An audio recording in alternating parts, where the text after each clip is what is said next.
And another reason why I felt like she discovered me was because I'm not someone who on the daily basis tweets at celebrities and big YouTubers, and I don't think that I really tweeted at her or anything recently where if I had ever tweeted at her, it would have been so far down on her notification list, there's no way she would have saw it by now. So I remember I was so excited. I was like, is this real? So I clicked the hyperlink that's on the email, and it takes me to her verified account with all those followers. I know it's legit. And I remember being so embarrassed because I was not following her. I follow her, on YouTube, Instagram. I just completely forgot to do Twitter. And I think it's because I think Twitter's like a whole different realm for me. I like it, and I would say that I'd go on it maybe about every day, but it's a little bit harder to keep track of your followers, and your newsfeed is so cluttered. To me, I don't know, okay? I don't know why I wasn't following her. I like her. I guess I just forgot to follow her on Twitter. So I followed her back, and I was embarrassed by that, but I was thinking I definitely want to show the love, because I'm so excited, and I don't want to play it cool, like as me with all of my subscribers that I have, I wasn't just going to ignore it. So I followed her back, but I also took a screenshot of the email and I uploaded it to Twitter because I wanted her to see it, that I was so excited for her to know that I honestly, I knew who she was, that I was a fan. I think I was trying to cover up the fact that I wasn't following her because I wanted her to know that I really did admire her and watch her on the regular. She was great. So I did that, and then some time went by, and she never liked any of my tweets, including the one with the picture of her profile saying or the email saying oh, she followed me, I'm so excited. She didn't like anything on my platforms, nothing on YouTube. I was going through a dry spell with subscribers. So, even if some people don't really show up in the subscriber box that you click on, I would have known if I've gotten a +1 in subscribers within those couple of weeks, and I wasn't. I don't even know if that sounds so sad, but I wasn't. So, and I wasn't really making videos that month. So I was like, ooh, okay, So, I kind of forget about it, and then I think a couple weeks go by, and then I remember. And so I decide to go through my Twitter followers and see if she's still there, because she showed up the last time I looked when I was so awestruck, making sure that she was following me. And she was gone. And so I was so confused, and I was thinking, did I turn her off, but I think it'd be one thing, I think, if she had encountered, actually bumped into me in person and she thought that we were friends, and then when I posted that she followed me, maybe that seemed too overbearing and she thought, I wanted to be more friends than you just being a fan and putting me on a pedestal. I don't know, but that never happened. We never met.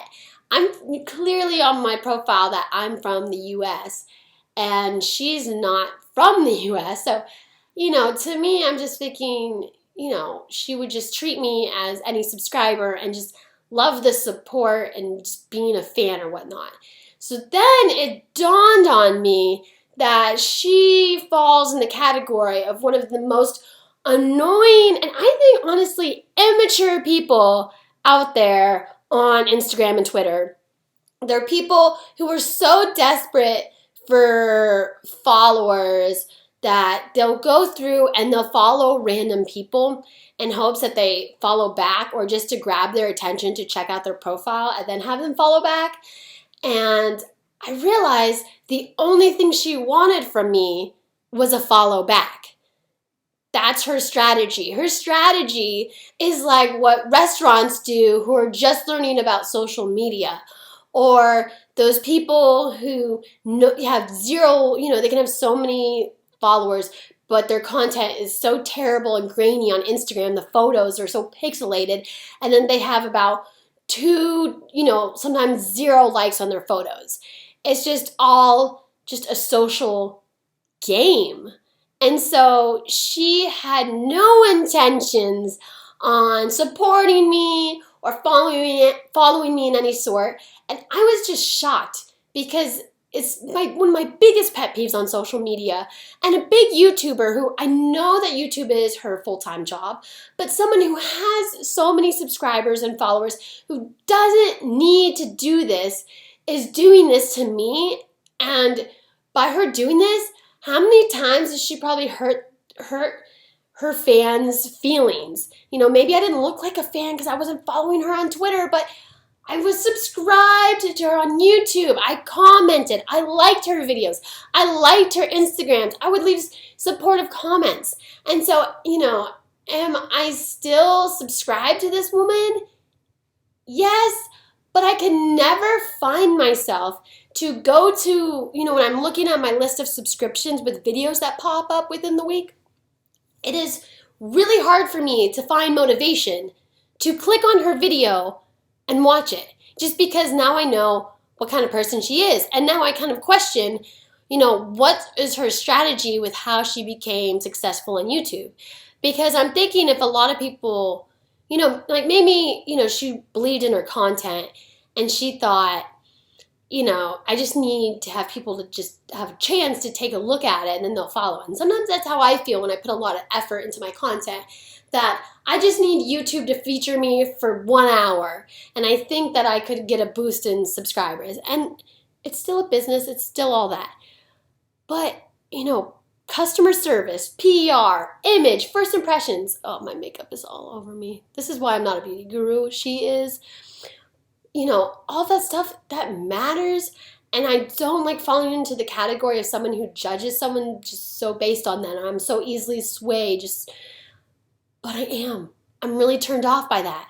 So I guess if you're a YouTuber, big or small, I guess take this as a lesson to know, as someone who's speaking up and giving true feedback, that it's not cool to do that. I've never done that. And I'm not going to do that still, even though that might be her strategy and it might work for her, obviously, if she's still doing it.